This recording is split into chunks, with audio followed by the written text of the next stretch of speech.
Assalamualaikum warahmatullahi wabarakatuh Kang Bro. Ketemu lagi dengan Iwan Banaran Kang Mas. Cak.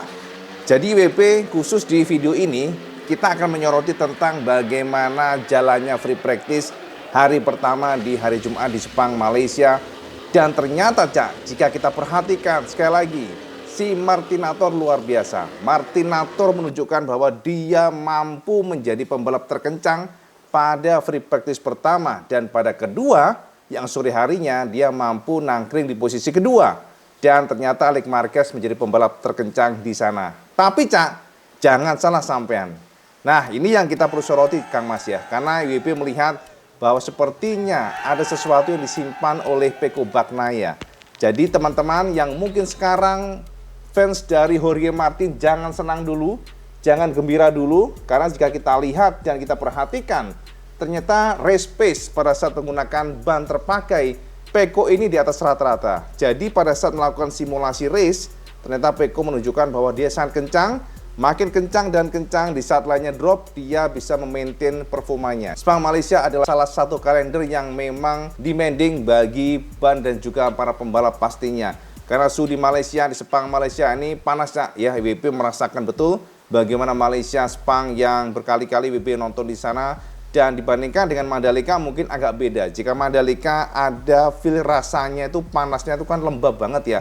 Kalau di Sepang panas juga lembab tapi masih terasa lebih oke lah. Akan tetapi jangan salah karena posisinya, lokasinya kan kiri kanan dikitari dengan kebun sawit sehingga feel panasnya juga menyengat. Dan memang konfirmasi dari para pembalap hari ini mereka merasakan sangat demanding dan para pembalap merasakan performa dari ban cepat drop. Dan Kang Mas, gara-gara cuaca Cak, ternyata Aprilia hari ini mesinnya kobong Kang Mas. Ada beberapa poin di mana kelemahan dari Aprilia RSGP yang saat ini masih coba dipecahkan oleh para tim Aprilia adalah engine-nya Cak. Jadi engine-nya ini secara cooling systemnya, pembuangan dari panasnya engine ini menjadi momok bagi pembalapnya. Sama tahu kan kemarin bagaimana Maverick Vinales yang akhirnya dia masuk ke pit dan juga Alex Espargaro yang merasakan panas mesinnya ini benar-benar menerpa di bagian badannya dan juga di bagian area helmnya. Jadi semburan dari angin ya, angin yang mana untuk engine-nya ini maksudnya panasnya itu sampai ke atas. Karena ternyata di hari ini pun mesinnya kobong Cak. Jadi problem dengan Aprilia bahkan hari ini juga crash sampai 3 kali. Alex sepertinya belum merasakan feeling yang positif Cak. Jadi dia masih berusaha keras untuk nge-push dan kita juga sebenarnya berharap di free practice pertama dengan Yamaha di mana Franco Morbidelli dan juga Fabio Quartararo bisa merangsek ke depan. Akan tetapi pada free practice kedua ternyata pasukan Yamaha tidak improve, termasuk juga Honda.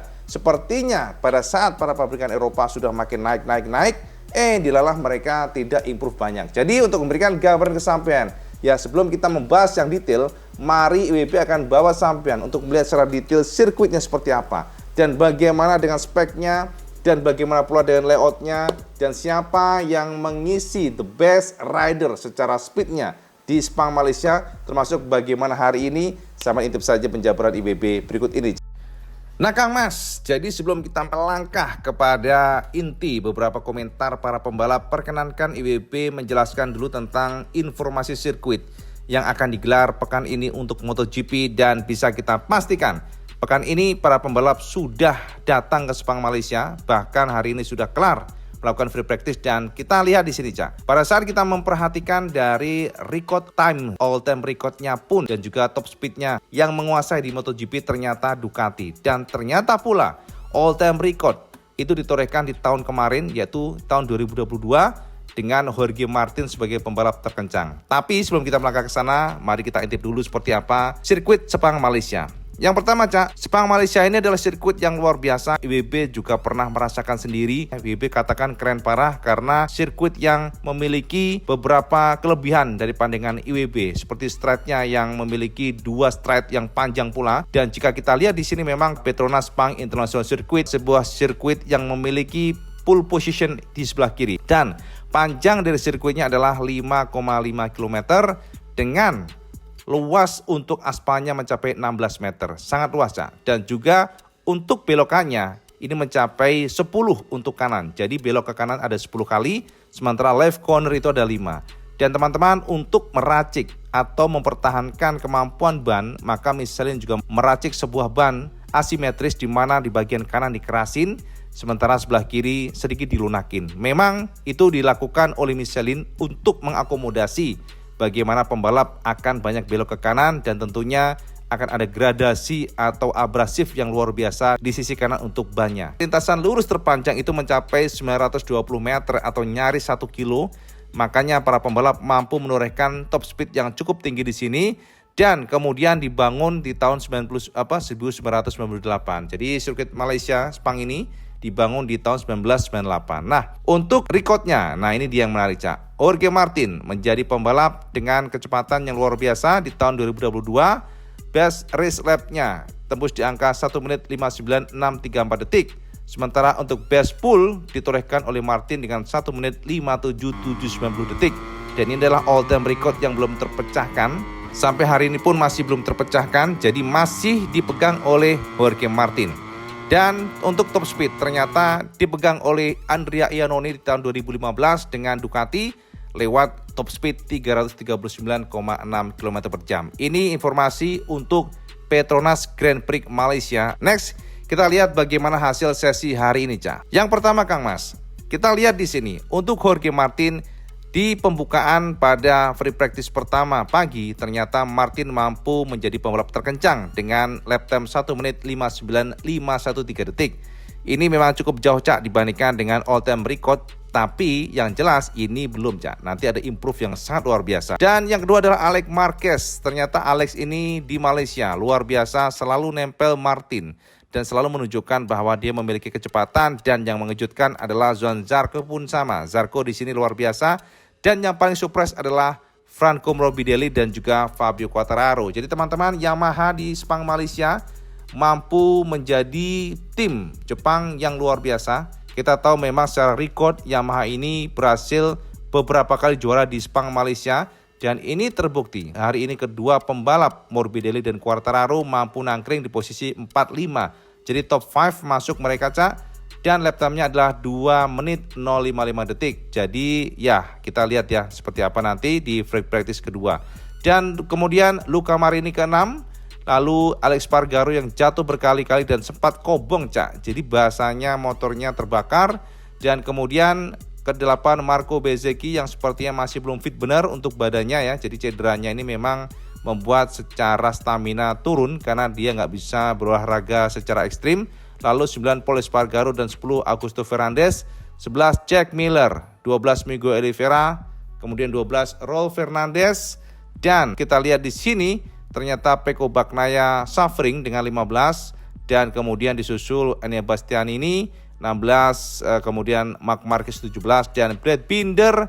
Dan lalu ternyata di sini Alvaro Bautista, Cak. Aduh, ternyata memang tetap ya beda kualitas ya antara World Superbike Rider melawan MotoGP. Lihat nih, Alvaro Bautista hari ini dia cenderung memang di belakang dan memang, Cak, kata dari Bautista dia merasa belum nyaman dengan motornya. Secara posisi ridingnya beda dan yang paling terasa adalah dari karakter untuk bannya. Jadi tire characters, dia bilang tire-nya atau bannya. Beda dibandingkan dengan Pirelli yang digunakan World Superbike. Untuk Michelin ini tidak bisa di slide, tidak bisa digedor pada saat masuk tikungan. Jadi informasi dari Bautista, dia tidak bisa bermain pada ban belakang, di mana ketika menggunakan Pirelli dia bisa melakukan sliding di belakang sehingga pada saat masuk tikungan bisa lebih cepat. Akan tetapi jika dia melakukan ini pada MotoGP engine atau MotoGP tire, maka yang ada justru crash. Itulah yang membedakan. Dan Bautista harus menggunakan riding style yang benar-benar baru pada saat menggunakan GP23 hari ini ya. Oke, kita lihat nextnya. Ternyata pada free practice kedua persaingan tetap antara Alex Marquez dan juga Jorge Martin. Akan tetapi Pecco Bagnaia melesat, jadi terkoreksi cukup jauh dibandingkan dengan free practice pertama. Dan ketiga Jack Miller, kemudian 4 Brad Binder. Nah, satu hal yang ingin share ke sampean adalah ternyata KTM pada saat free practice di hari pertama mereka ngetes knalpot pendek, bener-bener pendek, Cak. Saya bisa intip di sini gambarnya ya, sampean perhatikan bagaimana knalpot yang bagian depannya ya. Jadi teman-teman harus tahu untuk V4 silinder headnya depan dan belakang ya. Jadi untuk yang belakang menggunakan atau mengadopsi knalpot yang panjang normal. Akan tetapi untuk yang depan ternyata KTM meracik knalpot yang betul-betul puntung, Cak, bahasanya tanpa silencer. Jadi saya perhatikan di sini. Nah, gambarnya di sini, Cak. Ini adalah sebuah sebuah knalpot yang tanpa silencer benar-benar ngeplong. Sepertinya KTM memang ingin mencari jadi mencari power bawahnya pada saat keluar tikungan, akselerasinya lebih mantap ya. Rasanya agak aneh aja sih knalpotnya jadi model tanpa silencer, betul-betul puntung Kang Mas. Gila, pendek banget nih. Untuk Jack Miller dan Brad Binder, dari KTM memang saat ini mereka sangat fokus untuk terus mengembangkan sasis karbon, dan ini pun dilakukan mereka di Sepang Malaysia. Informasinya memang menggunakan karbon ini membuat feel pada saat braking lebih stabil, akan tetapi PR dari tim KTM adalah bagaimana keluar tikungan secepatnya, dan ini masih menjadi PR dan terus diimprove oleh tim KTM. Nah, kemudian kelima Maverick Viñales improve ya juga, dan keenam Luca Marini, kemudian Fabio Quartararo agak turun. Dan kita perhatikan di sini tadi kan 2 menitan ya untuk Fabio, dan sekarang sudah 1 menit 58, artinya improve-nya banyak banget ya. Hampir 2 detik, akan tetapi ternyata semua pembalap juga improve, dan bahkan Alex Marquez dan juga Jorge Martin menembus di angka 1 menit 57. Ini gila ya. Jadi hanya 2 orang ini yang mampu time attacking di angka 1 menit 57, dan ini nyaris mendekati all time record dari Jorge Martin yang tadi WIW sudah share ke sampean semuanya. Jadi kita lihat saja seperti apa nanti. Dan ke-8 Pecco Bagnaia yang improve, kemudian Marco Bezzecchi turun dikit, dan Johann Zarco justru anjlok ke 10, ke-11 Franco Morbidelli, dan 12 Enea Bastianini dan Augusto Fernandez 13, Fabio Di Giannantonio 14, dan Marc Marquez terkoreksi sedikit. Joan Mir juga sama. Jadi kedua pasukan Honda ini benar-benar kesulitan. Dan 17 Espargaro. Kemudian sekali lagi kita perhatikan di sini Alvaro Bautista tidak geser dari posisi 22 dan masih tetap di sana walaupun secara lap time-nya pun improve, tapi nggak signifikan dibandingkan dengan para pembalap MotoGP lainnya. Yes, ini adalah maksimum top speed-nya Jadi setelah praktis hari ini bisa kita pastikan bahwa Pecco ternyata berhasil menjadi pembalap terkencang soal top speed-nya dengan 334,3 km per jam. Disusul oleh Brad Binder KTM, dan surprisingly ternyata Honda Joan Mir dengan top speed yang sama. Dan kita perhatikan di sini yang menguasai adalah V4 semuanya V4 semuanya, baru kemudian Yamaha nyusul di bagian sini. Jadi itu informasi buat teman semuanya, sekilas tentang bagaimana data dan sebagainya pada free practice hari pertama. Kira-kira demikian Nah, Kang Mas, tercerahkan ya sampean ya. Jadi itu gambaran buat sampean semuanya tentang bagaimana free practice hari ini, dan bagaimana pula performa dari masing-masing pembalap termasuk juga top speednya. Dan kelihatan sekali bahwa Ducati memang ya bukan hanya Ducati sih, pasukan Eropa top speednya tinggi banget, horsepower-nya luar biasa, dan ini menyulitkan bagi para pabrikan Jepang tentunya. Nah Kang Mas, ternyata kita tahu CWP sudah spill ke sampean semuanya tadi bagaimana Jorge Martin yang merasakan tidak pede Jadi konfirmasi dari Martin, walaupun secara time attacking itu sangat luar biasa, akan tetapi ternyata Martin mengakui bahwa untuk long race dia ragu. Nah ini yang menarik Jadi untuk long race atau race panjang justru dia meragukan, dan dia tidak pede akan mampu menjaga ritmenya. Dan kelemahan daripada Martin memang saat ini adalah ban dan ban. Sampai tahu bahwa sekali lagi kemarin kan seperti ada kontroversi di mana Jorge Martin dan beberapa pembalap lainnya mengurangi dari tekanan bannya. Dan memang diakui jika menggunakan tekanan ban yang berlebih, biasanya secara feeling pun motor berubah. Dan ini yang ditakutkan oleh Jorge Martin ataupun para timnya, karena kita tahu bahwa secara feeling pada saat motor tekanan bannya tinggi, itu akan membuat semuanya berubah feelingnya berubah. Kemudian juga dari kekuatan brakingnya berubah, kestabilannya berubah. Dan inilah yang saat ini menjadi momok atau ancaman bagi Martin. Karena sekali lagi, kalau dia secara tekanan ban di bawah standarnya 30% atau 50% lebih pada saat race, kan dicek nanti ada sensornya.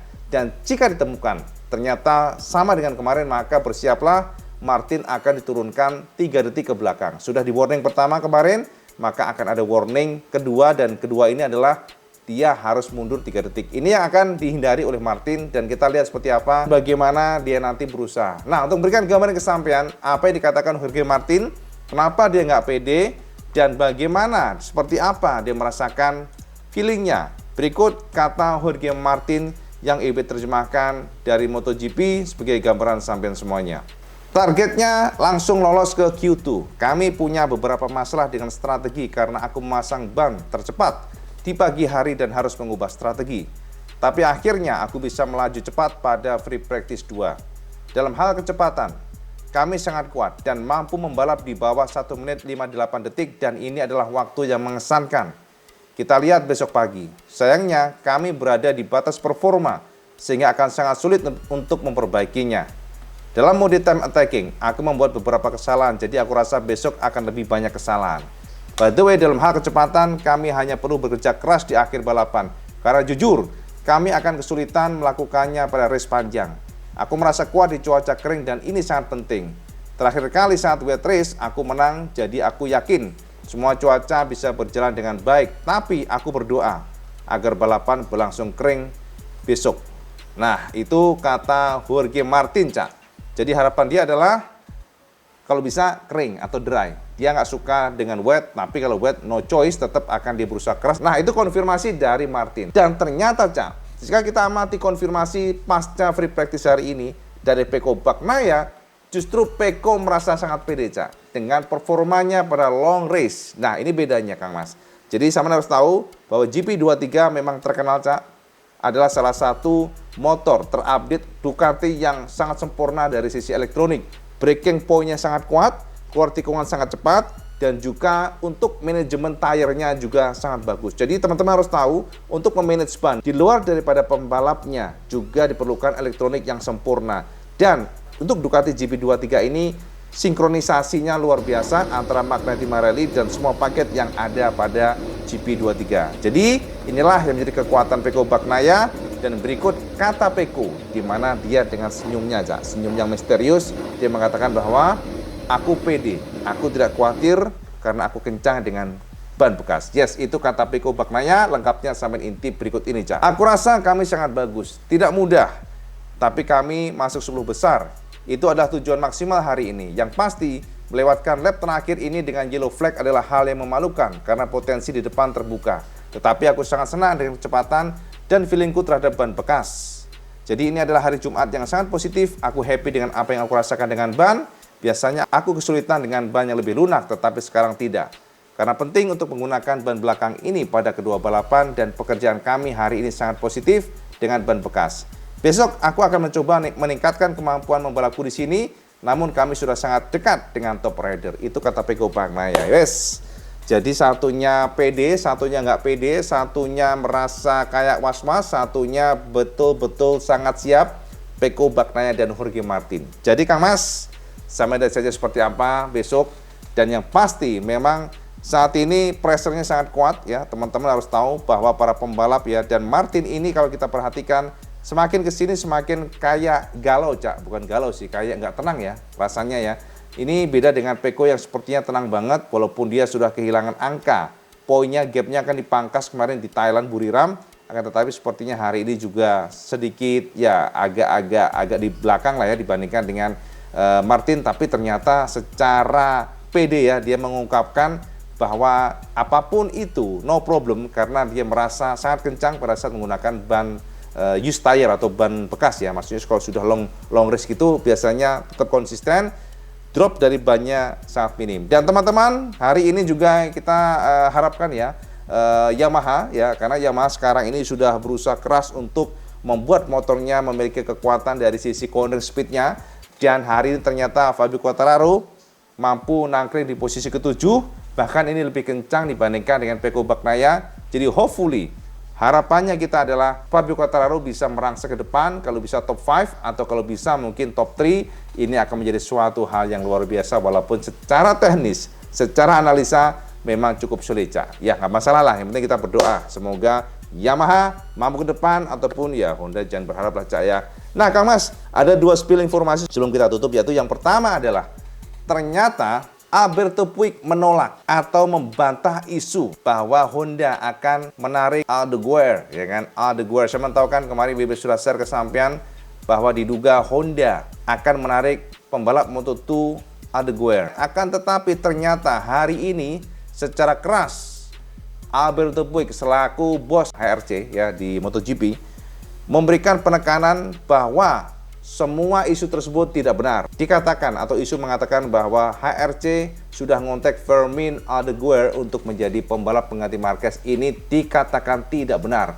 This is 100% false. Dia bilang gitu. Jadi kita nggak tahu sekarang Apa yang terjadi dengan Honda ini? Kenapa setelah Maverick Viñales dicoret ya bahasanya, kemudian juga Miguel Oliveira kemudian menguap, lalu tiba-tiba ada informasi bahwa Jack Dixon pun juga dicoret, Iker Lecuona pun juga dicoret, Iker Lecuona. Dan tiba-tiba ada informasi mengenai Fermin Adeguer dan ternyata juga dicoret. Nah, pertinya ini. Nah, ini siapa yang menjadi pengganti nanti sebenarnya Cak IWB? Nah, ini malah ada lagi nih Cak, setelah semuanya menguap, ditolak oleh Honda, tidak mengakui bahasanya. Tapi tiba-tiba ujuk-ujuk Kang Mas, ada informasi bahwa Pol Espargaro lah yang akan menggantikan posisi Marquez. Aduh, tepuk jidat Kang Mas, IWB sampai garuk-garuk ini tenanan. Garuk-garuk alis, garuk-garuk rambut. Lah soalnya lah kok malah jadi Pol Espargaro balik lah kemunduran Kang Mas, bener nggak? Dan memang ini isunya berkembang, Cak.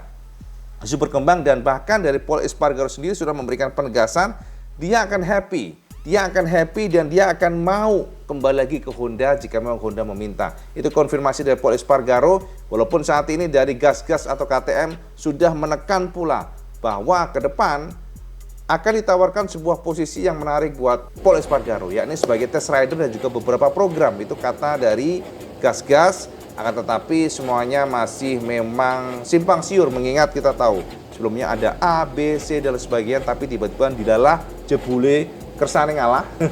Lah kok ditolak sama Honda, dibantah sama Alberto Puig, dan sekarang justru Pol Espargaro yang nongol lagi namanya. Ini yang membuat IWB pusing 7 keliling, mau mendiase, bingung juga, lah kok iso Kang Mas. Yang kedua adalah mengenai konsesi, Cak. Jadi konsesi, kemarin IWB sudah share kesampaian, ternyata memang konsesi Jepang ini terus didorong Kang Mas ya. Jadi apapun itu yang diberikan nanti akan diterima oleh Yamaha ataupun Honda jika memang ada konsesi dalam arti konsesi khusus ya, beberapa informasi alokasi ban untuk para tim saat ini kan 200 ban per musim. Nah, nantinya untuk tim konsesi jika diluluskan bisa mendapatkan 240 ban. Itu contohnya, contoh simpel, termasuk juga tes-tesnya akan diperpanjang, dibanyakin, mungkin dari 3 menjadi 5 ataupun jadi 6 atau ya seperti itulah kira-kira ya. Akan tetapi semuanya masih belum jelas, semuanya masih berupa dorongan. Jadi kita nggak tahu akan seperti apa nanti hasilnya, kita lihat saja hasil terakhir nanti Kang Mas. Jadi itu update informasi hari ini. Jadi mari kita lihat saja seperti apa perkembangan dari Sepang Malaysia. Sama sekarang komen, Saman jago siapa nih, Peko atau Martin? Teman komen di bawah, apa alasannya Saman juga tuangkan di sana. Oke Cak, update yang benaran itu aja dari IWB. Dan kalau Saman suka video ini, Saman like, share, dan subscribe. Oh lali Cak, sampai sholat 5 waktu, karena paling penting. Assalamualaikum warahmatullahi wabarakatuh. Selamat segendes.